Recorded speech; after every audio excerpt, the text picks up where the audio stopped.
새벽 3시쯤이었어요. 아파트 2층에서 비명 소리가 들려서 이웃들이 깜짝 놀라 깨어났지요. 아, 그리고 뭔가 무거운 게 바닥에 떨어지는 둔탁한 소리도 났어요. 그 다음에 여자의 차가운 목소리가 들려왔습니다. 여보, 내가 왜 죽었는지 기억해. 참! 5분쯤 지나서 신고 전화가 왔지만 경찰이 도착했을 때는 이미 모든 게 조용해져 있었어요. 문을 열고 들어가 보니 거실 바닥에 부엌 칼이 떨어져 있고 구석에서 한 남자가 벌벌 떨고 있을 뿐이었지요.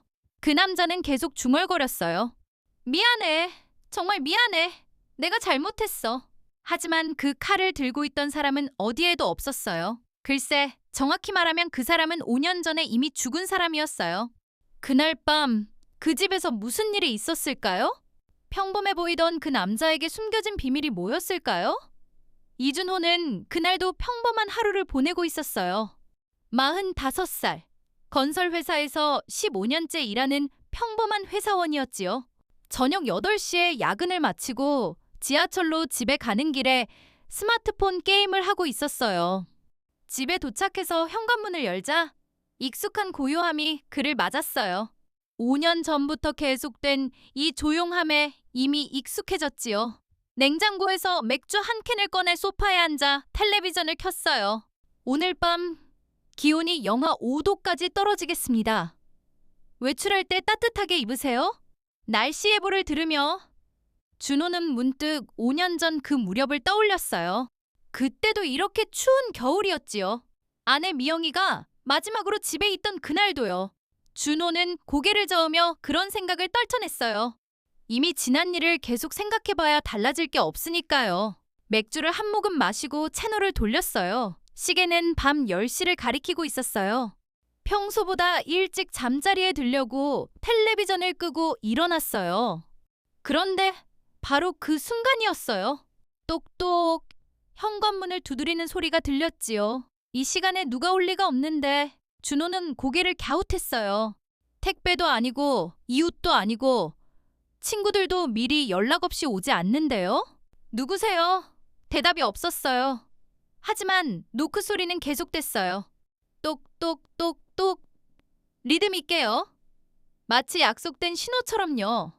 준호는 인터폰 화면을 확인했어요.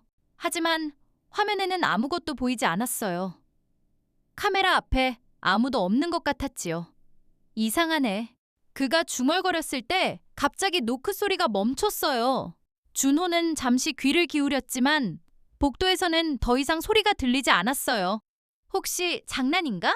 어깨를 으쓱하며 현관문 쪽으로 다시 걸어가려던 그의 발걸음이 멈췄어요. 뭔가 이상했어요. 집안 공기가 갑자기 차가워진 것 같았지요. 그리고 다른 사람의 기척이 느껴졌어요. 누구세요? 준호의 목소리가 떨렸어요. 분명 혼자 있어야 할 집안에서 다른 기척이 느껴진다는 건 말이 안 되지요. 그때 부엌 쪽에서 소리가 났어요. 서랍이 열리는 소리, 그리고 금속이 부딪히는 소리요. 누군가 부엌 서랍을 뒤지는 것 같았어요. 준호는 벽에 기대어 있던 골프채를 집어들었어요. 손이 떨렸지만 어쩔 수 없었지요. 도둑이 들었다면 신고해야 하지만 일단 상황을 봐야 했어요. 거기 누구 있어요? 대답 대신 발걸음 소리가 들렸어요. 부엌에서 거실 쪽으로 천천히 걸어오는 소리. 맨발로 걷는 것 같았어요. 바닥에 닿는 소리가 너무 선명했으니까요. 준호는 골프채를 꽉 쥐고 거실 입구를 봤어요. 곧 그 모습을 보게 될 거예요. 자신의 집에 몰래 들어온 사람의 정체를요. 하지만 거실로 나온 그 사람을 본 순간 준호의 손에서 골프채가 떨어졌어요. 바닥에 떨어진 골프채는 둔탁한 소리를 냈고 준호는 믿을 수 없다는 표정으로 그 사람을 봤어요. 거기 서 있던 건 5년 전에 죽은 그의 아내 서미영이었어요. 하얀 원피스를 입고 긴 머리를 늘어뜨린 채 마치 5년 전 그대로의 모습으로요. 하지만 뭔가 달랐어요. 그녀의 얼굴은 차갑게 굳어 있었고 눈빛은 준호가 기억하는 따뜻함과 달랐어요. 그리고 오른손에는 부엌 칼이 들려 있었어요. 미형은 준호를 보며 차갑게 말했어요. 여보, 내가 왜 죽었는지 기억해. 준호는 벽에 등을 기대고 말을 잊었어요. 이건 꿈이어야 했어요. 죽은 사람이 돌아올 리 없으니까요. 하지만 그녀의 목소리는 너무 생생했고 칼날은 조명을 받아 차갑게 빛났어요. 미영아, 이게 꿈이지? 그렇지. 꿈이 아니야.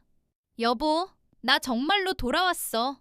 미영은 한 걸음씩 준호에게 다가왔어요. 그녀의 발걸음은 바닥에서 소리를 내지 않았어요. 마치 공중에 떠 있는 것처럼요. 왜 돌아온 거야? 그리고 그 칼은 뭐야? 내가 왜 죽었는지 기억 못해. 미영의 목소리에 원망이 서려 있었어요. 준호는 그 목소리를 들으며 5년 전 그날 밤을 떠올렸어요. 미영이 집을 나가던 그 밤, 그리고 다시 돌아오지 않았던 그 밤을요. 나는 정말 모르겠어. 너를 지키지 못해서 미안해. 정말 미안해. 준호의 눈에서 눈물이 흘렀어요.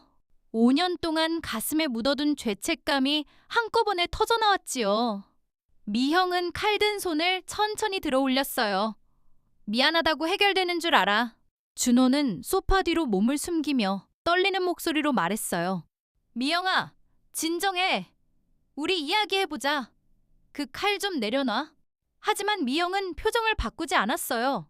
그녀는 마치 준호의 말이 들리지 않는 듯 계속 다가왔어요. 5년 동안 이야기할 시간이 충분했잖아. 그런데 넌 한 번도 진실을 찾으려 하지 않았어. 무슨 진실? 나는 정말 모르겠어. 준호는 절망적으로 외쳤어요. 그는 정말 아무것도 모르고 있었어요. 5년 전 그날 밤, 미형이 집을 나간 후 교통사고로 죽었다는 소식을 들었을 뿐이었지요. 미형은 거실 테이블 앞에 멈춰섰어요. 그리고 칼끝으로 테이블 위 사진을 가리켰어요.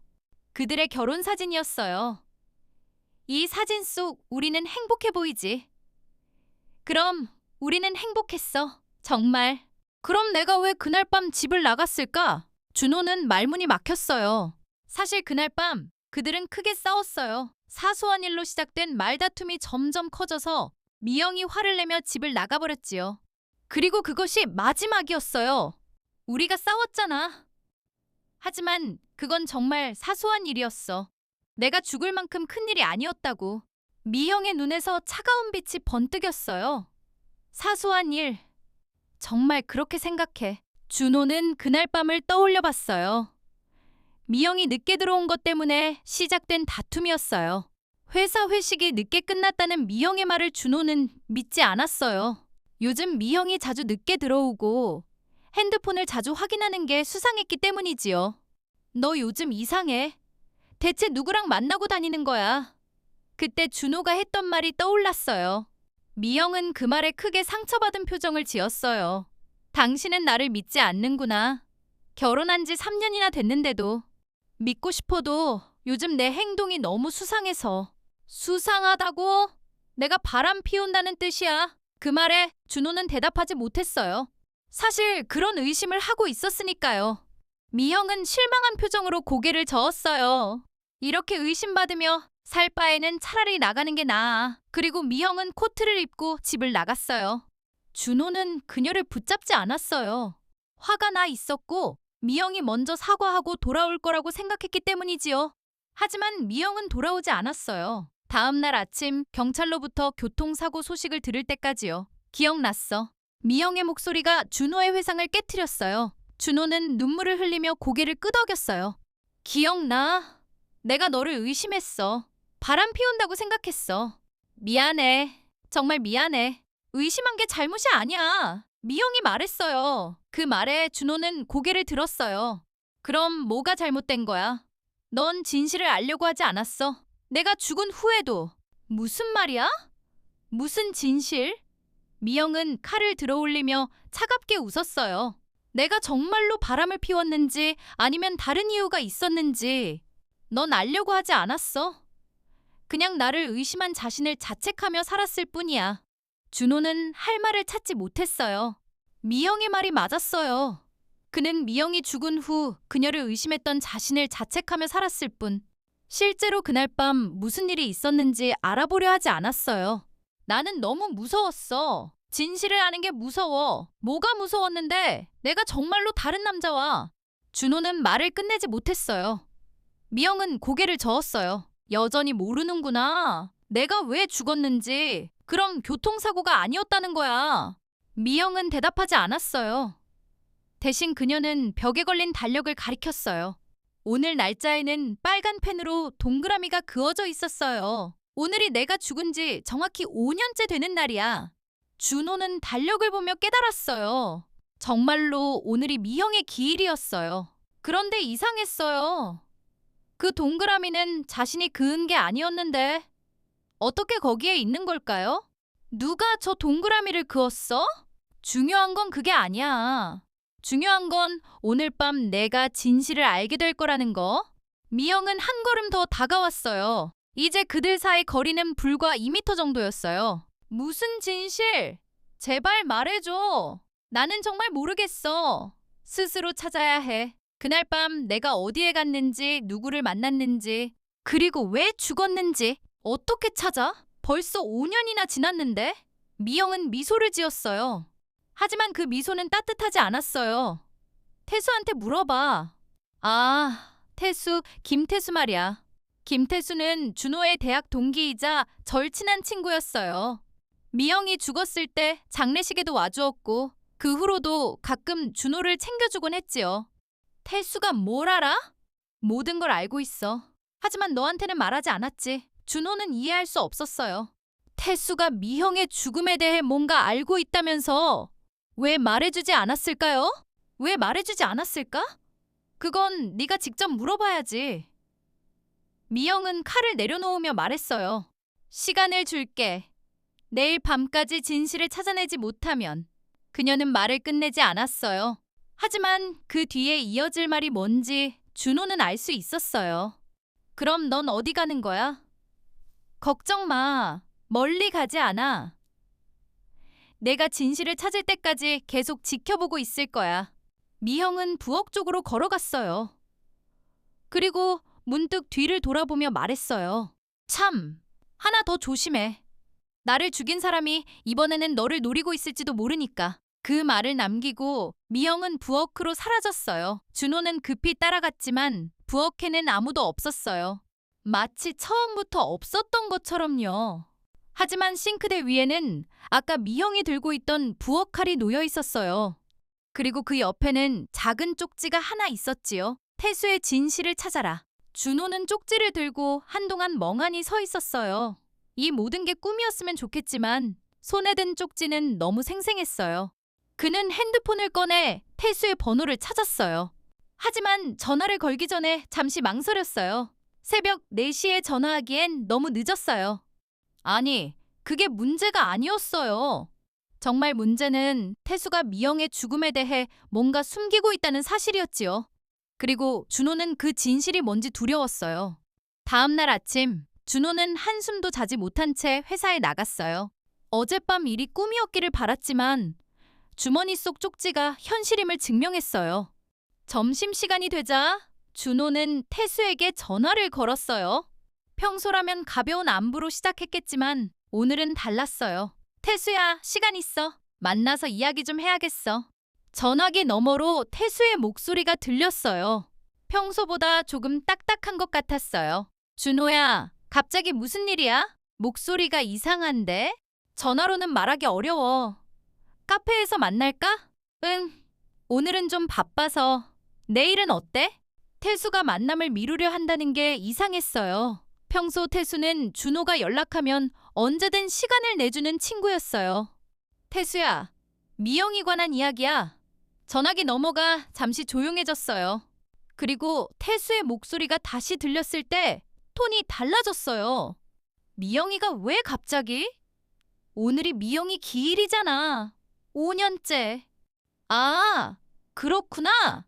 그럼 3시에 평소 가던 카페에서 보자. 전화를 끊고 나서 준호는 뭔가 이상함을 느꼈어요. 태수의 반응이 자연스럽지 않았어요. 마치 이미 오늘이 미영의 기일이라는 걸 알고 있던 것 같았지요. 오후 3시, 회사 근처 카페에서 태수를 만났어요. 태수는 평소보다 말이 없었고 커피를 마시는 손이 약간 떨리는 것 같았어요. 그래, 무슨 이야기를 하고 싶었는데? 태수가 먼저 말을 꺼냈어요. 준호는 잠시 망설이다 입을 열었어요. 태수야, 너 혹시 미영이 죽던 날 밤에 대해 나한테 숨긴 게 있어? 태수의 얼굴이 순간 굳었어요. 커피 잔든 손이 멈췄어요. 무슨 말이야? 내가 뭘 숨겨? 모르겠어.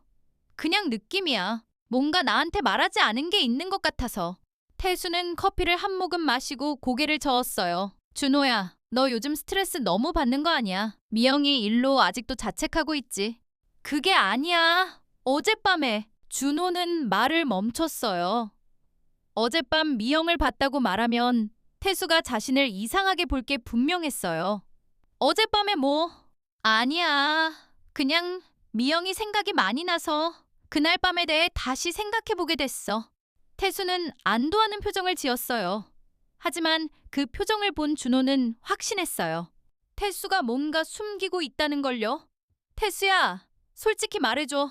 미영이가 그날 밤 어디에 갔는지. 너 알고 있지? 내가 어떻게 알아? 나는 그때 집에 있었어. 정말 확실해. 태수의 눈이 흔들렸어요. 그리고 그는 시계를 보며 일어났어요. 미안, 준호야. 회사에 급한 일이 생겨서 가봐야겠어. 잠깐, 태수야. 하지만 태수는 이미 카페를 나가고 있었어요. 준호는 급히 따라 나가 그의 팔을 잡았어요. 왜 도망가려고 해? 뭔가 숨기는 게 있으니까 그러는 거 아니야. 도망간다니. 정말 급한 일이 있다고. 태수는 준호의 손을 뿌리치며 말했어요. 하지만 그의 얼굴에는 당황한 기색이 역력했어요. 그럼 언제 다시 만날 수 있어? 이 이야기 끝내야겠어. 준호야, 제발 그만해. 과거 일파에 쳐서 뭐해? 미영이는 이미 죽었어. 내가 아무리 후회해도 돌아오지 않아. 태수의 말에 준호는 충격을 받았어요. 평소 다정한 친구가 이렇게 차갑게 말한 적이 없었어요. 너 정말 뭔가 숨기고 있구나. 태수는 크게 한숨을 쉬며 말했어요. 준호야, 어떤 진실은 모르는 게 더 나을 때가 있어? 특히 내가 그걸 알게 되면 더 힘들어질 수도 있다고. 그게 무슨 말이야? 내 아내에 관한 일인데 내가 모르는 게 낫다는 게. 미영이는 내가 생각하는 그런 사람이 아니었어. 태수가 내뱉은 말에 준호는 얼어붙었어요. 무슨 뜻이야? 아니야. 내가 실수했어. 아무것도 아니야. 태수는 다시 가려고 했지만 준호가 막아섰어요. 김태수, 지금 당장 설명해. 미영이가 어떤 사람이 아니었다는 거야. 주변 사람들이 쳐다보기 시작했어요. 태수는 주위를 둘러보더니 준호를 조용한 골목으로 끌고 갔어요.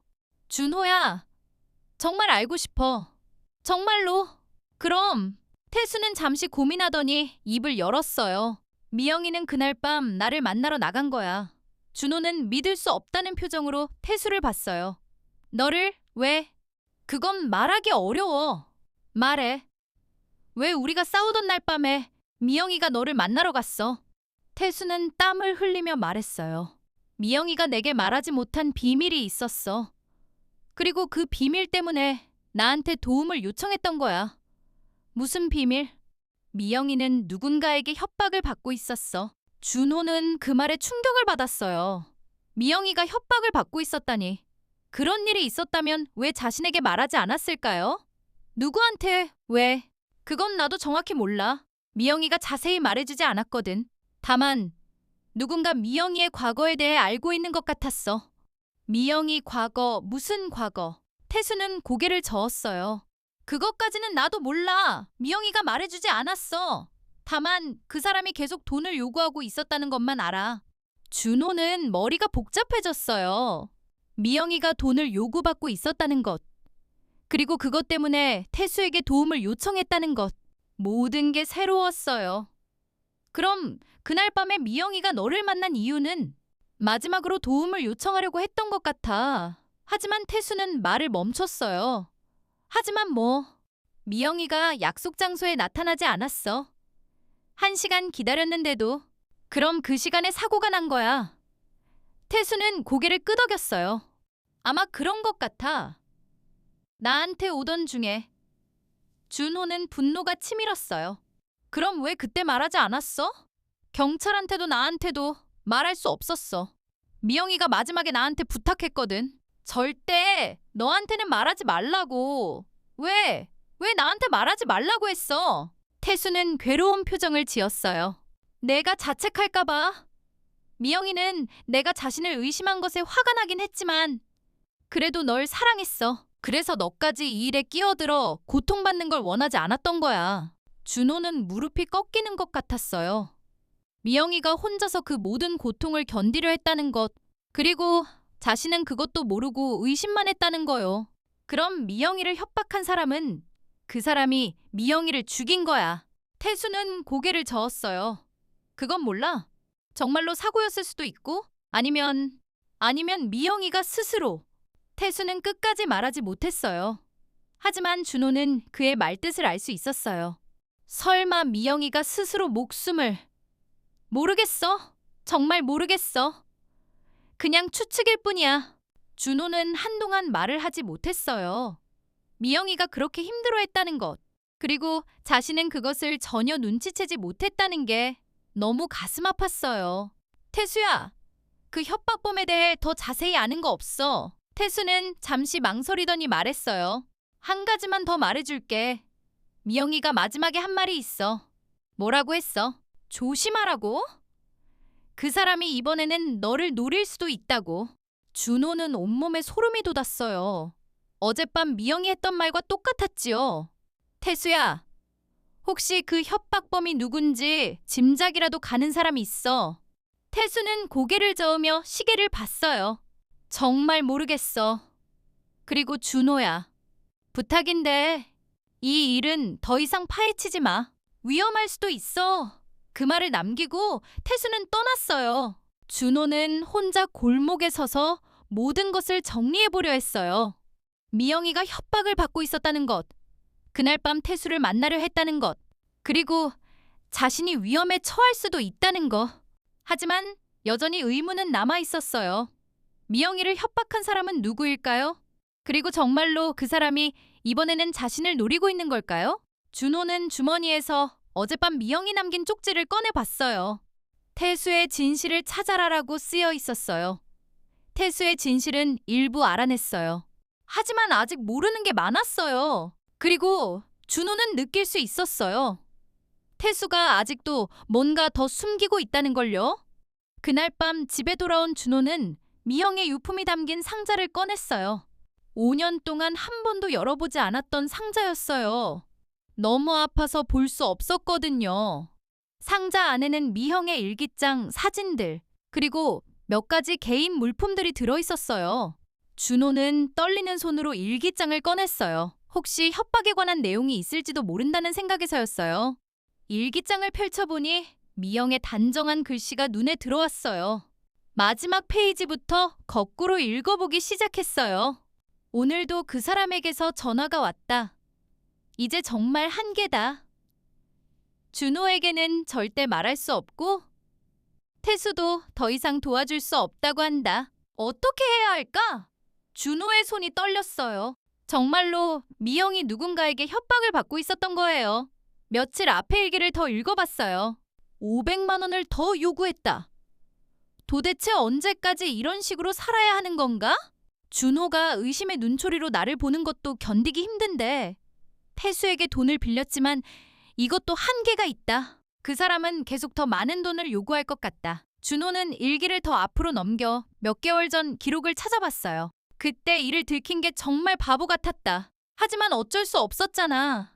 엄마 수술비가 급했고 다른 방법이 없었는데. 준호는 눈을 크게 뜨고 그 문장을 다시 읽었어요. 미영의 어머니가 수술을 받으셨다는 얘기는 들어본 적이 없었어요. 그리고 그때 일이라는 건 무엇을 의미하는 걸까요? 더 앞 페이지로 넘겨봤어요. 회사 돈을 잠시 빌린 것뿐인데 이렇게 큰 일이 될 줄 몰랐다. 며칠 안에 돌려놓을 수 있을 거라고 생각했는데 하지만 그 사람이 이것을 알게 된 이상 끝이 없을 것 같다. 준호는 충격을 받았어요. 미영이 회사 돈에 손을 댔다는 것입니까? 그리고 그것을 누군가가 알고 협박했다는 것인가요? 하지만 이상했어요. 미영은 성실하고 정직한 사람이었어요. 절대 그런 일을 할 사람이 아니었는데요. 준호는 계속해서 일기를 읽어나갔어요. 어머니 수술이 성공적으로 끝났다. 다행이다. 하지만 이제 회사에 돈을 돌려놔야 한다. 준호에게는 절대 말할 수 없다. 어머니 수술비 때문에 회사 돈을 건드렸다는 것을 알면 얼마나 실망할까? 준호는 일기장을 내려놓고 한참 생각했어요. 미영의 어머니, 즉 장모님의 수술에 대해서는 전혀 몰랐어요. 미영이 완전히 숨겼던 거예요. 그때 갑자기 휴대폰이 울렸어요. 모르는 번호였어요. 여보세요? 이준호 씨인가요? 낯선 남자의 목소리였어요. 차가우면서도 위협적인 톤이었지요. 네. 그런데 누구시죠? 미영 씨의 옛.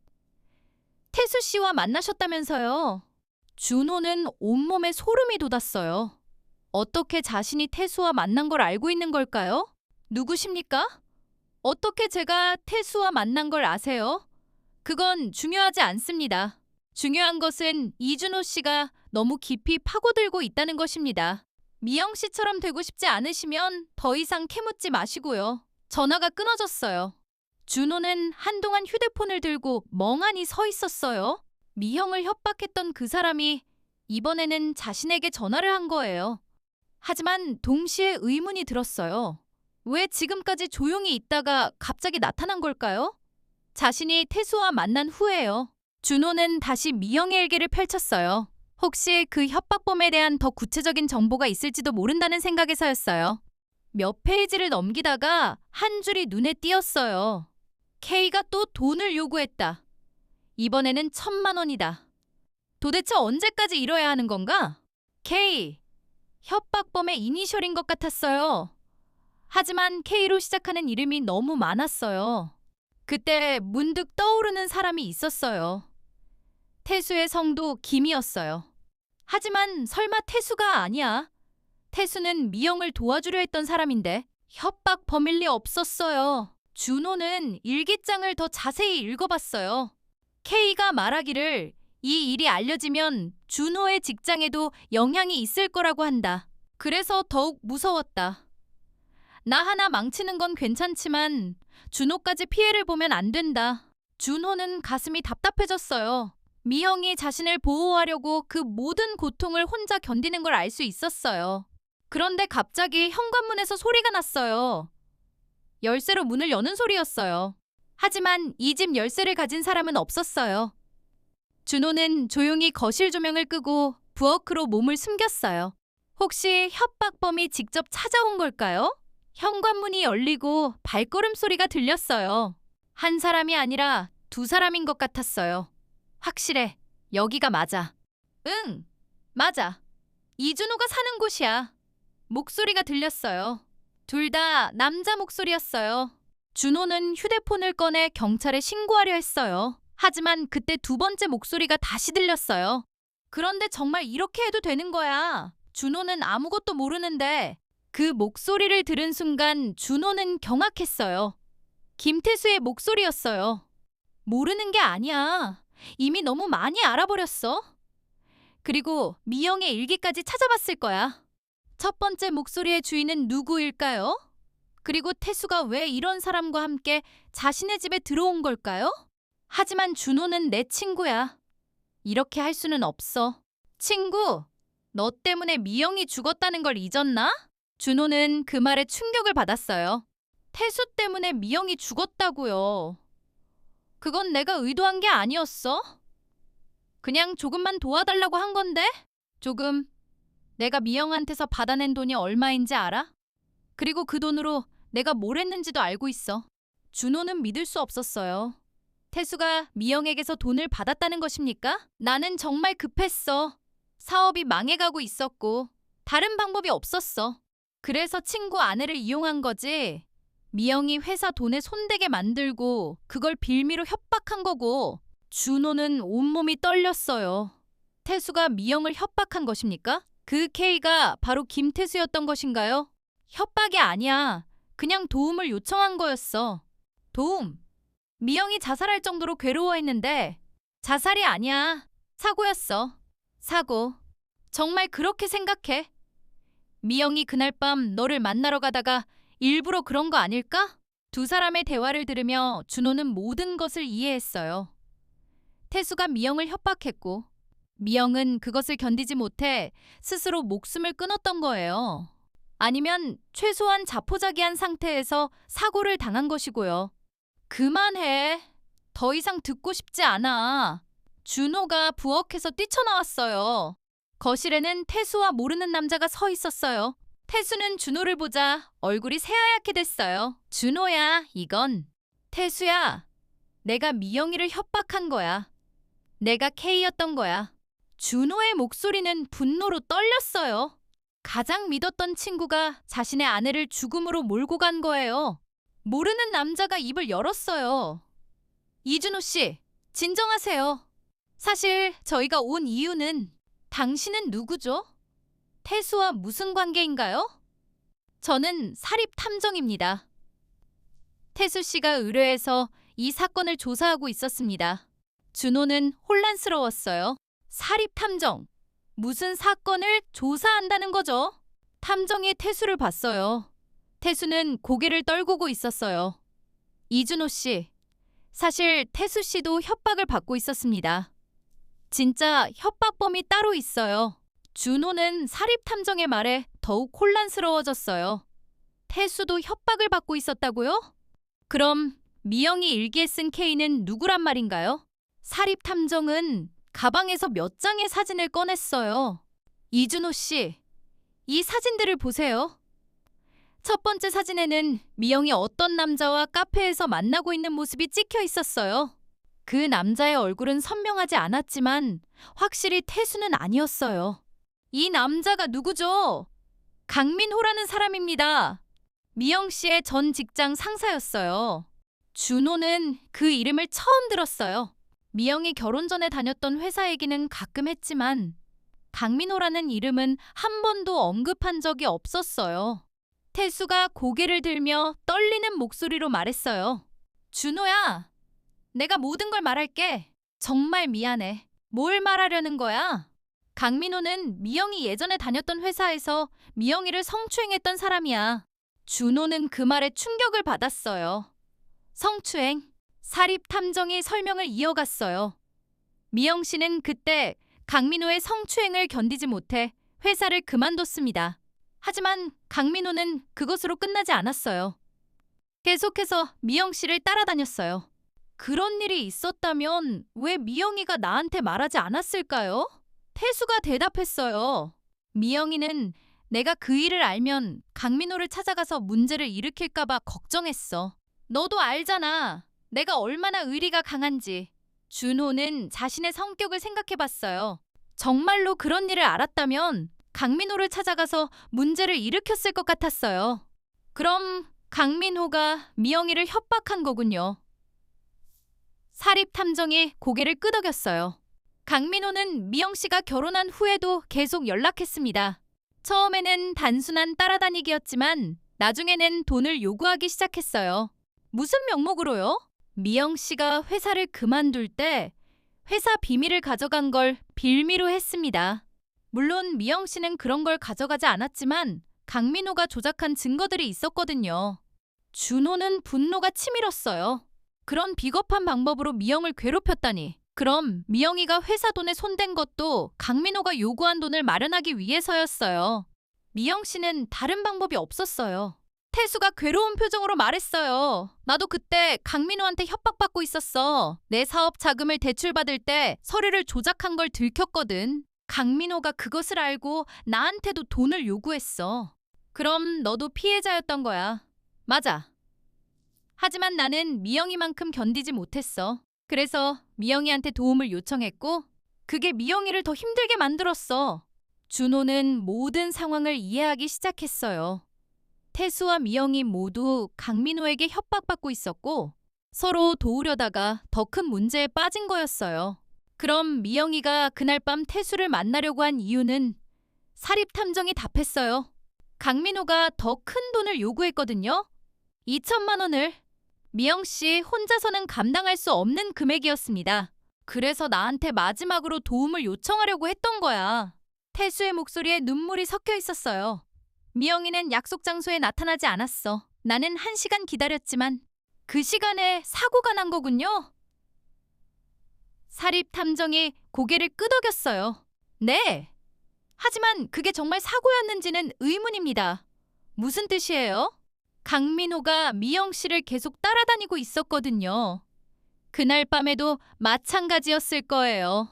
준호는 온몸에 소름이 돋았어요. 설마 강민호가 미영이를? 확실한 증거는 없습니다. 하지만 정황상 의심스러운 점이 많아요. 그때 태수가 주머니에서 휴대폰을 꺼냈어요.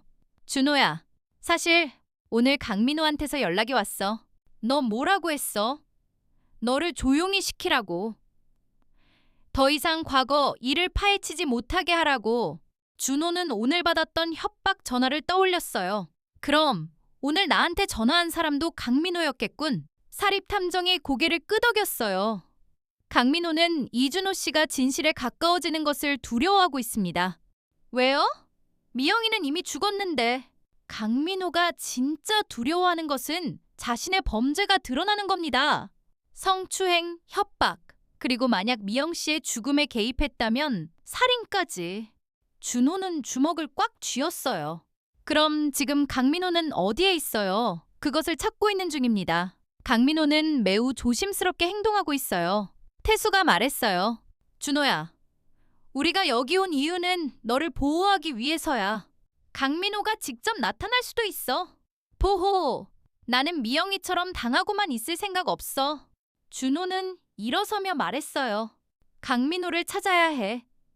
미영이가 받은 고통을 그대로 갚아줘야 해. 사립탐정이 손을 저었어요. 위험합니다. 강민호는 이미 사람을 죽였을 가능성이 있어요. 그럼 어떻게 하자는 거예요?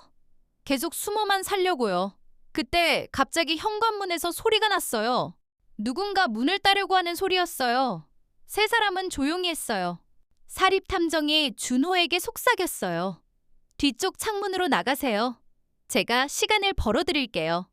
준호는 고개를 저었어요. 아니에요. 이제 도망치지 않을 거예요. 강민호라면 여기서 끝내겠어요. 태수가 준호의 팔을 잡았어요. 준호야, 너무 위험해. 태수야, 너는 5년 동안 이 비밀을 갖고 살면서 얼마나 힘들었어. 이제 끝내자. 현관문이 열리는 소리가 났어요. 그리고 발걸음 소리가 들렸어요. 하지만 거실로 들어온 사람을 본 순간 세 사람 모두 놀랐어요. 거기 서 있던 건 강민호가 아니라 미영이었어요. 어젯밤과 똑같은 하얀 원피스를 입고 똑같이 차가운 표정을 하고 있었어요. 여보, 아직도 진실을 다 알지 못했구나. 미영이 말했어요. 태수와 사립탐정은 미영을 보고 경악했어요. 이게 뭐야? 미영이는 죽었잖아. 하지만 준호는 차분했어요. 어젯밤 경험이 있었기 때문이지요. 미영아, 강민호에 대해서는 알았어. 그럼 이제 끝난 거 아니야. 미영은 고개를 저었어요. 아직 절반밖에 알지 못했어. 정말 중요한 진실은 따로 있어. 뭔데? 미영은 태수를 보며 말했어요. 태수에게 물어봐. 내가 정말로 어떻게 죽었는지. 태수의 얼굴이 새하얗게 됐어요. 미영아, 그건 말해. 태수, 그날 밤 무슨 일이 있었는지. 사립탐정도 태수를 봤어요. 뭔가 더 큰 비밀이 있다는 걸 느꼈어요. 태수는 한참 동안 말을 하지 못했어요. 그리고 마침내 떨리는 목소리로 입을 열었어요.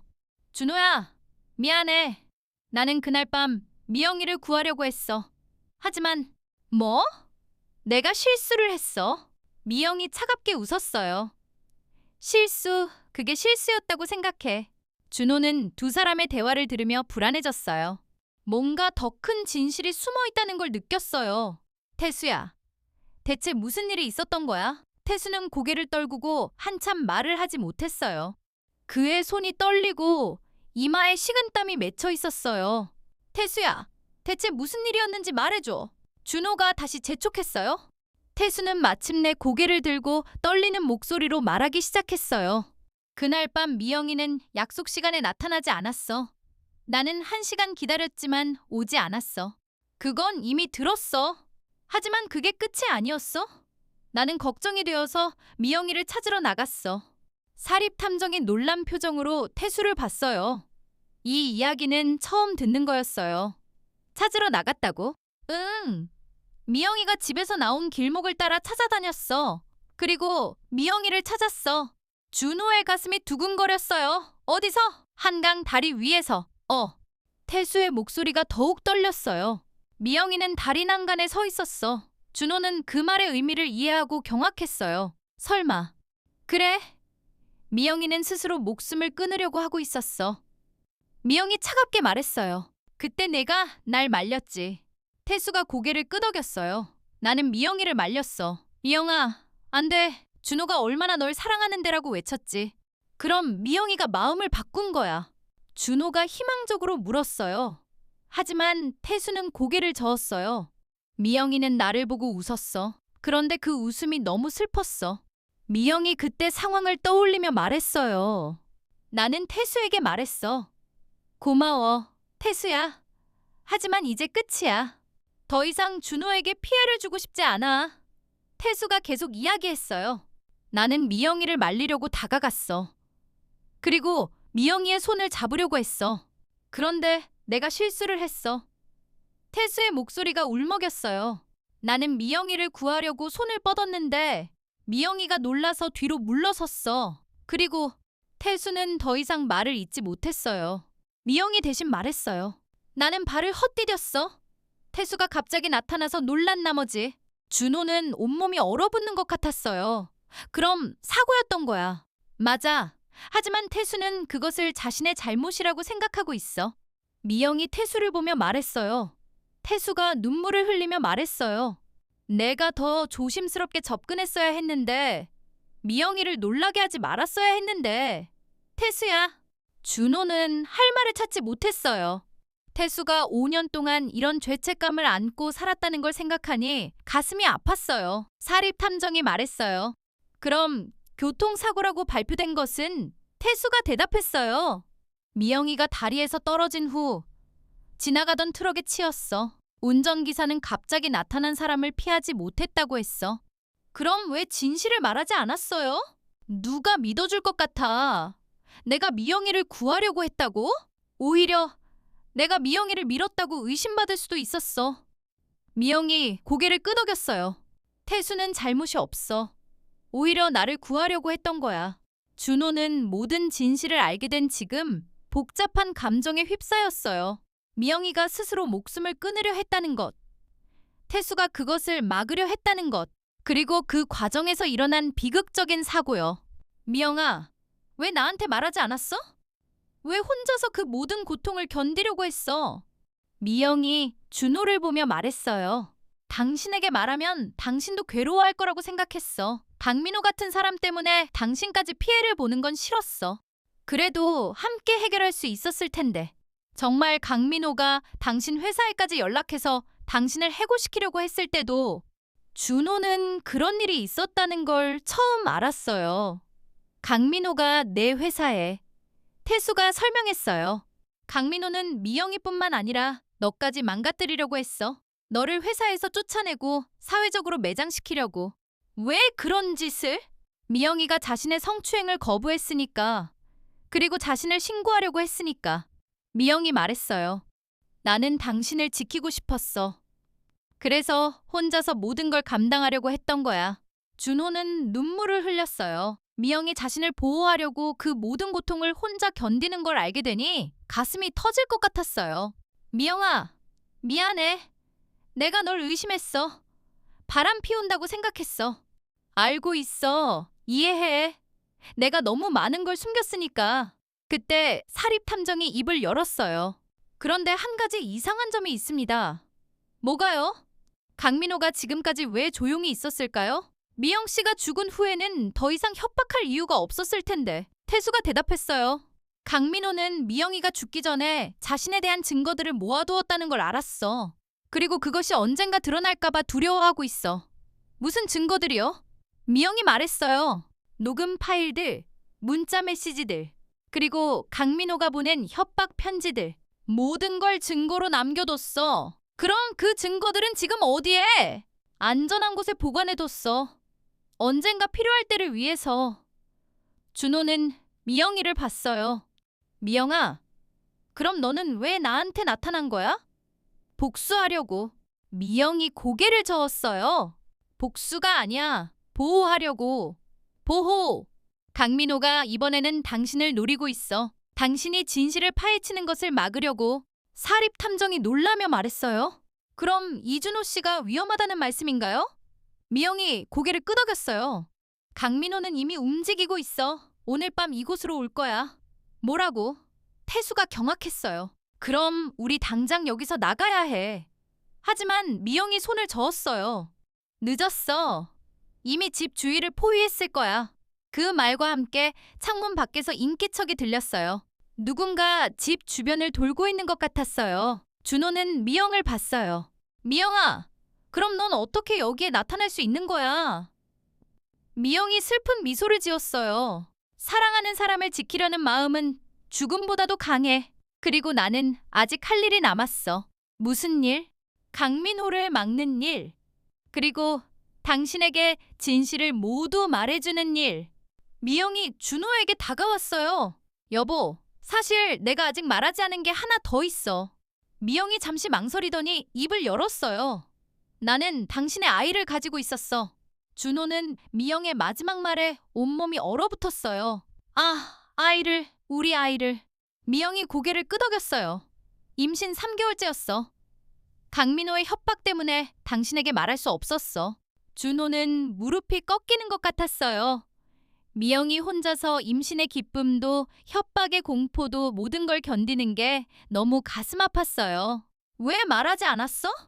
아이 얘기라도 했으면 내가 모든 걸 해결해줬을 텐데. 그래서야.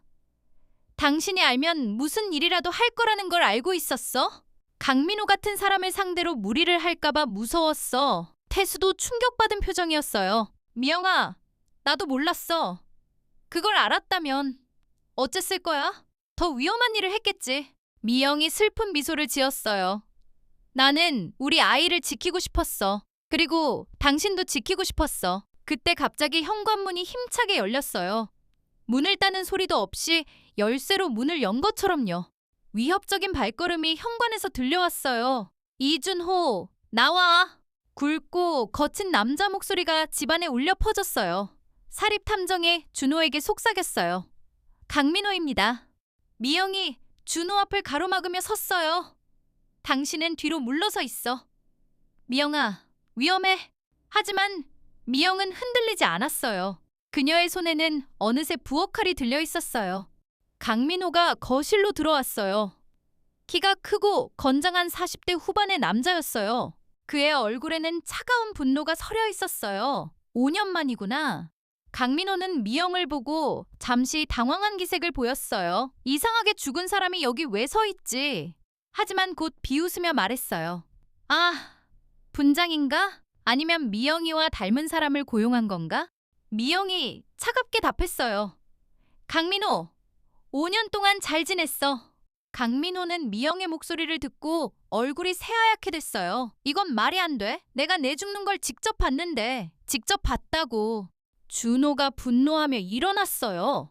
그럼 당신이 그때 거기 있었다는 거군요. 강민호는 자신의 실수를 깨닫고 당황했어요. 아, 아니다. 그게 아니라 사립탐정이 강민호를 향해 다가서며 말했어요. 강민호 씨, 당신은 미영 씨의 죽음을 목격했군요. 그럼 왜 신고하지 않았습니까? 나는 그냥 우연히. 태수가 떨리는 목소리로 말했어요. 강민호, 내가 그때 거기 있었구나. 내가 미영이를 따라온 거였어. 강민호는 더 이상 변명할 수 없다는 걸 깨달았어요. 그래, 맞다. 돈. 협박으로 뜯어낸 돈 말이야. 준호가 주먹을 쥐며 다가섰어요. 당신이 내 아내를 죽음으로 몰고 간 거야. 강민호가 웃었어요. 죽음으로 몰고 갔다고? 미영이는 스스로 다리에서 뛰어내렸어. 내가 뭘 했다고? 당신의 협박 때문이잖아. 협박. 그냥 정당한 대가를 요구한 것뿐이야. 미영이 한 걸음 앞으로 나가며 말했어요. 정당한 대가? 성추행하고 따라다니고 협박한 게 정당하다고. 강민호는 미영을 보며 소름 끼치는 웃음을 지었어요. 아직도 죽은 줄 모르고 있구나. 좋아. 그럼 이번에는 확실하게 해주지. 강민호가 재킷에서 칼을 꺼냈어요. 이준호, 너도 미영이처럼 입을 영원히 다물게 해주겠어. 하지만 바로 그 순간 미영이 번개처럼 움직였어요. 그녀가 들고 있던 부엌칼이 강민호의 손목을 정확히 찔렀어요. 아, 강민호가 비명을 지르며 칼을 떨어뜨렸어요. 미영이 강민호를 보며 차갑게 말했어요. 내 남편과 내 아이를 건드리지 마. 강민호는 손목을 움켜쥐며 뒤로 물러섰어요. 이게 말이 되나? 죽은 사람이 어떻게? 나는 죽었지만 사랑하는 사람을 지키려는 마음은 죽지 않았어. 미영이 강민호에게 천천히 다가갔어요. 그리고 너 같은 사람에게는 반드시 대가를 치르게 할 거야. 사립탐정의 이 기회를 놓치지 않고 경찰에 신고했어요. 여보세요? 경찰서입니까? 살인 용의자를 발견했습니다. 강민호는 도망치려고 했지만 손목 부상으로 제대로 움직일 수 없었어요. 준호가 강민호를 붙잡으며 말했어요. 당신은 어디도 가지 못해? 내 아내가 받은 고통을 고스란히 갚아줄 거야. 이준호, 내가 뭘 잘못했다고? 잘못, 성추행, 협박, 따라다니기, 그리고 내 아내와 내 아이를 죽음으로 몰고 간 것이 잘못이 아니라고. 강민호는 더 이상 반박할 수 없었어요. 경찰이 도착하기 전까지 강민호는 바닥에 주저앉아 있었어요. 미영이 준호에게 다가와 말했어요. 이제 끝났어. 강민호는 자신이 저지른 일에 대가를 치를 거야. 준호는 미영을 안으려고 했지만 그녀의 몸은 마치 안개처럼 흩어져 버렸어요. 미영아, 가지마. 미영이 멀어져 가면서 말했어요. 나는 항상 당신과 함께 있을 거야. 그리고 우리 아이도, 우리 아이. 미영이 마지막으로 미소를 지었어요. 우리 아이는 다른 곳에서 다시 태어날 거야. 언젠가 당신을 다시 만날 수 있을 거예요. 그 말과 함께 미영의 모습이 완전히 사라졌어요. 경찰이 도착해서 강민호를 체포했어요.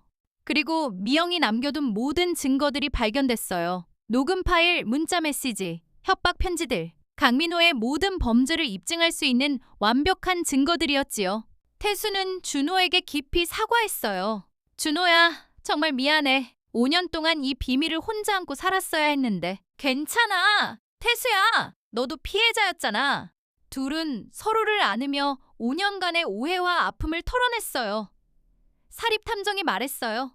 이제 모든 진실이 밝혀졌습니다. 강민호는 성추행, 협박, 따라다니기 등의 죄목으로 처벌받을 것이고 미영 씨의 죽음도 그의 협박이 원인이었다는 것이 인정될 것입니다. 준호는 창문 밖을 보며 생각했어요.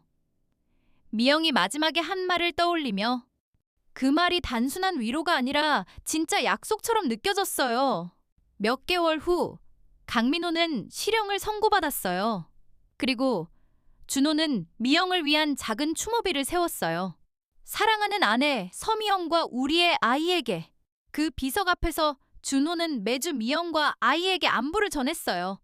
그리고 언젠가 다시 만날 수 있다는 미영의 약속을 믿으며 새로운 삶을 시작했어요. 하지만 이 이야기에는 아직 하나의 비밀이 더 남아 있었어요. 준호도 태수도 그 누구도 모르는 마지막 진실이요. 1년 후 준호는 새로운 일상에 적응하고 있었어요. 강민호의 재판은 끝났고 그는 15년형을 선고받았어요. 성추행, 협박, 따라다니기, 그리고 미영의 죽음에 대한 간접적인 책임까지 모든 게 인정됐지요. 준호는 매주 토요일마다 미영의 묘를 찾았어요. 그리고 그곳에서 일주일간 있었던 일들을 이야기했어요. 마치 미영이 여전히 옆에 있는 것처럼요. 미영아, 오늘은 태수랑 같이 왔어? 태수도 안부 전하고 싶다고 하더라. 태수는 꽃을 놓으며 조용히 말했어요. 미영아, 정말 미안해. 그리고 고마워. 나를 용서해줘서. 둘은 한동안 조용히 묘 앞에 앉아 있었어요. 바람이 불어와 나뭇잎들이 살랑거렸어요. 그때 준호의 휴대폰이 울렸어요. 모르는 번호였어요. 여보세요? 이준호 선생님이신가요? 맑은 여자 목소리였어요. 네, 그런데 누구시죠? 안녕하세요. 저는 서울 성모병원 산부인과 김지은 의사입니다. 산부인과에서 왜 전화가 올까요? 제가 산부인과와 무슨... 혹시 서미영 씨를 아시나요? 준호의 가슴이 두근거렸어요. 네? 제 아내였는데요. 하지만 6년 전에 죽었어요. 아, 그러시군요. 그런데 이상한 일이 있어서 연락드렸습니다. 무슨 일이요? 오늘 아침에 신생아 한 명이 병원 앞에서 발견되었는데 아이와 함께 있던 쪽지에 선생님의 연락처가 적혀 있었습니다. 준호는 믿을 수 없다는 표정으로 태수를 봤어요. 신생아가 제 연락처와 함께, 네, 그리고 더 이상한 것은 쪽지에 서미영의 아이라고 적혀 있었습니다. 준호는 휴대폰을 거의 떨어뜨릴 뻔했어요. 그게 무슨 말씀인가요? 저희도 이해하기 어려운 상황입니다. 아이는 건강하고 누군가 세심하게 돌봐서 병원 앞에 둔 것 같습니다. 준호는 태수와 함께 급히 병원으로 향했어요. 머릿속에는 미영의 마지막 말이 맴돌았어요. 우리 아이는 다른 곳에서 다시 태어날 거야. 병원에 도착해서 김재은 의사를 만났어요. 아이를 볼 수 있을까요? 물론입니다. 하지만 정말 이상한 일이에요. 아이가 발견된 시간이 새벽 3시 정확히였는데 그 시간에 아무도 보지 못했어요. 신생아실로 안내받은 준호는 유리창 너머로 작은 아기를 봤어요. 갓 태어난 듯한 작은 아기가 평화롭게 잠들어 있었어요. 저 아이가 네. 그리고 이상한 것은 아이의 출생 시간이나 출산 장소에 대한 기록이 전혀 없다는 것입니다. 김 의사가 쪽지를 보여줬어요. 그 쪽지를 본 순간 준호는 온몸이 떨렸어요. 이준호에게 약속했잖아요. 우리 아이는 다시 태어날 거라고.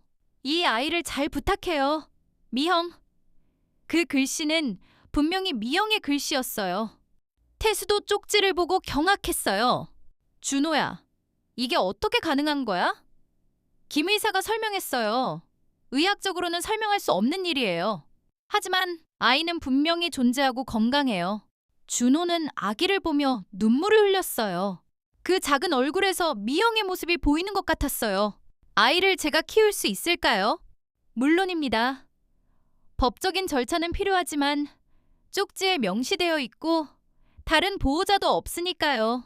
몇 주 후 모든 절차가 끝나고 준호는 아이를 집으로 데려왔어요.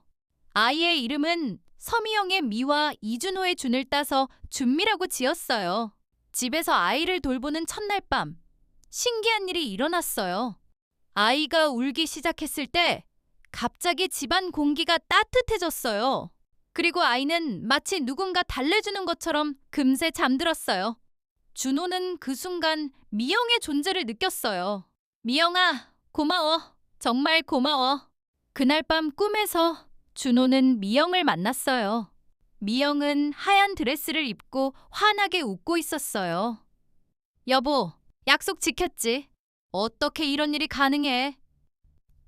사랑하는 마음은 죽음보다 강해. 그리고 새 생명을 만드는 기적도 가능하게 해. 그럼 준미는 우리 아이야. 내가 못다한 사랑을 준미를 통해서 전할 거야. 미영이 준호의 손을 잡았어요.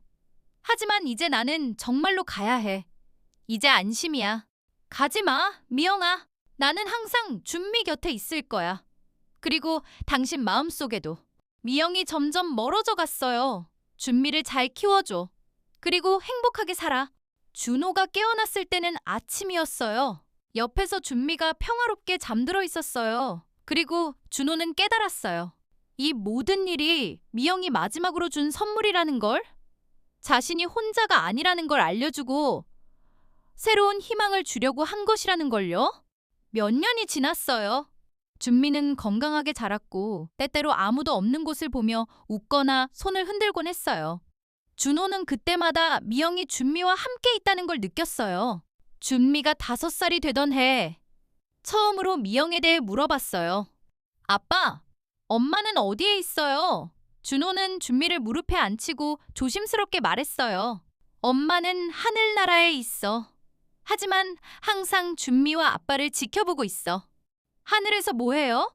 엄마는 천사가 되어서 다른 사람들을 도와주고 있어. 준미가 고개를 끄덕였어요. 아빠, 저도 엄마 봤어요. 언제? 매일 밤이요. 엄마가 와서 자장가 불러줘요. 준호는 눈물이 났어요. 미영이 정말로 준미 곁에 있었던 거예요. 엄마가 뭐라고 하시니? 아빠, 사랑하고 준미도 사랑한다고 해요. 그리고 행복하게 살라고 해요. 그 말을 듣고 준호는 모든 걸 이해했어요. 미영이 자신에게 준 마지막 선물의 의미를, 그리고 왜 이런 기적이 일어났는지를요. 미영은 죽어서도 사랑하는 사람들을 지키고 있었어요. 그리고 새로운 생명을 통해 그 사랑을 계속 전하고 있었던 거예요. 준호는 준미를 안으며 마음속으로 미영에게 말했어요. 미영아, 고마워. 준미를 보내줘서 고마워. 그리고 사랑해. 영원히 사랑해. 바람이 불어와 창문을 살짝 흔들었어요. 마치 미영이 대답하는 것 같았어요. 그날 밤 준호는 처음으로 평안한 잠에 들었어요.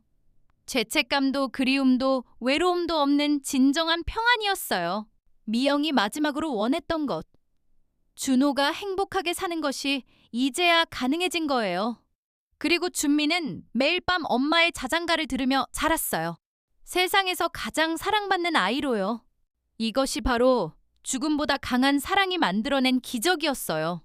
미영의 사랑은 죽음을 넘어서 새로운 생명으로 다시 태어났고 그 사랑은 앞으로도 계속될 거예요. 사랑하는 사람을 잃는다는 것은 끝이 아니에요. 진정한 사랑은 죽음을 넘어서 다른 형태로 계속 이어지는 것이니까요. 준호와 준미, 보이지 않지만 함께 있는 미영. 세 사람의 새로운 가족 이야기가 이제 시작된 거예요. 아이고, 여러분! 이 이야기를 들으며 사랑의 힘을 다시 느껴보시기 바랍니다. 가족을 소중히 여기시고 건강 잘 챙기세요.